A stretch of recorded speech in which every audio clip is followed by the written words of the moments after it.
Veterinary സർവകലാശാലയിലെ വിദ്യാർത്ഥിയായിരുന്ന സിദ്ധാർത്ഥിന്റെ മരണവുമായി ബന്ധപ്പെട്ട് സിബിഐ അന്വേഷണം കാര്യക്ഷമമായി പുരോഗമിക്കുകയാണെന്ന് മുഖ്യമന്ത്രി പിണറായി വിജയൻ. നിയമസഭയിൽ ചോദ്യോത്തരവേളയിൽ സംസാരിക്കുകയായിരുന്നു മുഖ്യമന്ത്രി. അന്വേഷണം വൈകിപ്പിക്കുന്നതിനുള്ള ശ്രമങ്ങൾ സർക്കാരിന്റെ ഭാഗത്തു നിന്നും ഉണ്ടായിട്ടില്ല. എന്നാൽ നടപടിക്രമങ്ങൾ പൂർത്തിയാക്കുന്നതിൽ ജാഗ്രതാ കുറവ് വന്ന ഉദ്യോഗസ്ഥർക്കെതിരെ നടപടിയെടുത്തതായും മുഖ്യമന്ത്രി സഭയെ അറിയിച്ചു. പൂക്കോട് വെറ്ററിനറി സർവകലാശാല വിദ്യാർത്ഥി സിദ്ധാർത്ഥന്റെ മരണം അത്യധികം ദൗർഭാഗ്യകരമായ സംഭവമാണ്.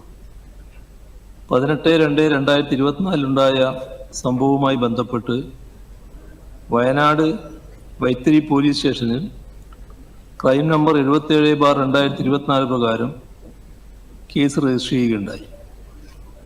ഹോസ്റ്റലിൽ സഹപാഠികൾ സിദ്ധാർത്ഥനെ ആത്മഹത്യാ നിലയിൽ കാണുകയായിരുന്നു. പോലീസ് കോളേജിലെ CCTV ദൃശ്യങ്ങൾ ഉൾപ്പെടെയുള്ള ശാസ്ത്രീയ തെളിവുകൾ ശേഖരിച്ച് അന്വേഷണം ആരംഭിച്ചു. അന്വേഷണത്തിൽ സിദ്ധാർത്ഥൻ റാഗിങ്ങിനിരയായതായും ദിവസങ്ങൾക്ക് മുൻപ് മർദ്ദനമേറ്റതായും കണ്ടെത്തുകയും കേസിൽ IPC section 341, 323, 324, 342, 306, RBW 34, prohibition of ragging act 3, 4 എന്നീ വകുപ്പുകൾ ചേർത്ത് കേസ് അന്വേഷണം വിപുലപ്പെടുത്തി.